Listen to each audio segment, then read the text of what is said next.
You know him from Sex and the City, Law and Order, The Good Wife. He'll always be Mr. Big to me. Chris Noth joins us now to talk about how we get our entertainment in the form of streaming. And Chris, you have some pretty forward-thinking ideas on this very topic. Let's start with that. What's your latest project? I guess Doctor Who. Well, actually, my latest was The Theater, which isn't on streaming, but I was doing a play in New York, and I finished that. And then my big project is I have the birth of my son in February.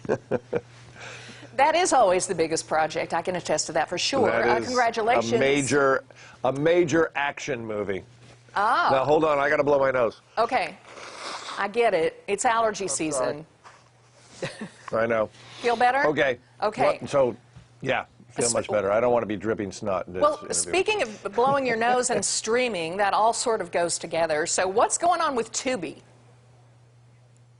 Yeah.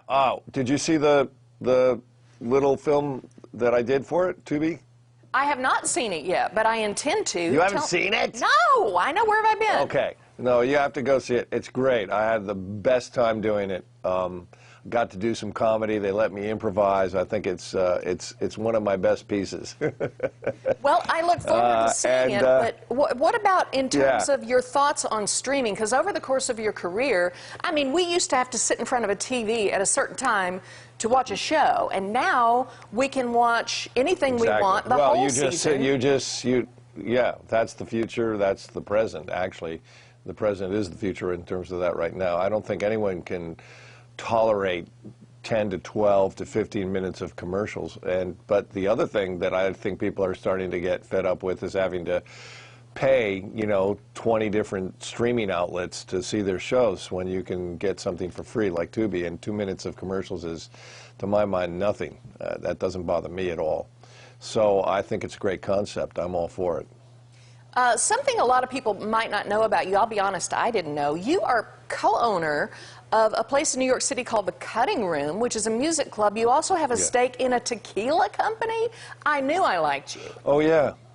Called Ambar. Yeah, it's really great tequila in a beautiful bottle, and we're sort of new on the market and getting it out. Part of my job is to get it out there, so thanks for mentioning it. Yeah, Ambar. I joined up with it because it's really good, and I drink it. I don't like to do promotions for things that I don't use myself, like Tubi I use, and Ambar I drink. Well, I'll try some Ambar when I'm in New York City at The Cutting Room one of these days. What was your favorite role? We brought it there. Yeah, I'd love that. What was your favorite role over the course of your career? That's hard to say. I mean, I think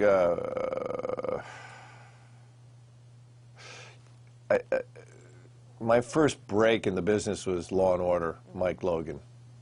But it was tough because it was the concept of the procedure is sort of anti-character, so you have to create it subtextually and with little gestures here and there, and so that was tough. But so that by the time I got to do Mr. Big, which was great comedy writing as far as I thought, it was a relief and a pleasure. And recently I did a show called Catastrophe, which is dear to my heart, over in Great Britain.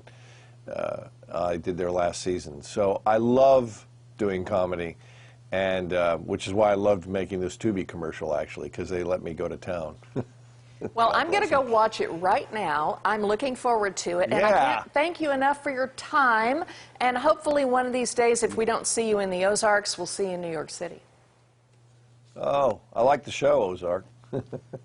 Well, it's really nothing like that. I promise you that. Anyway. Yeah, I can imagine. Chris Noth, thank you so much.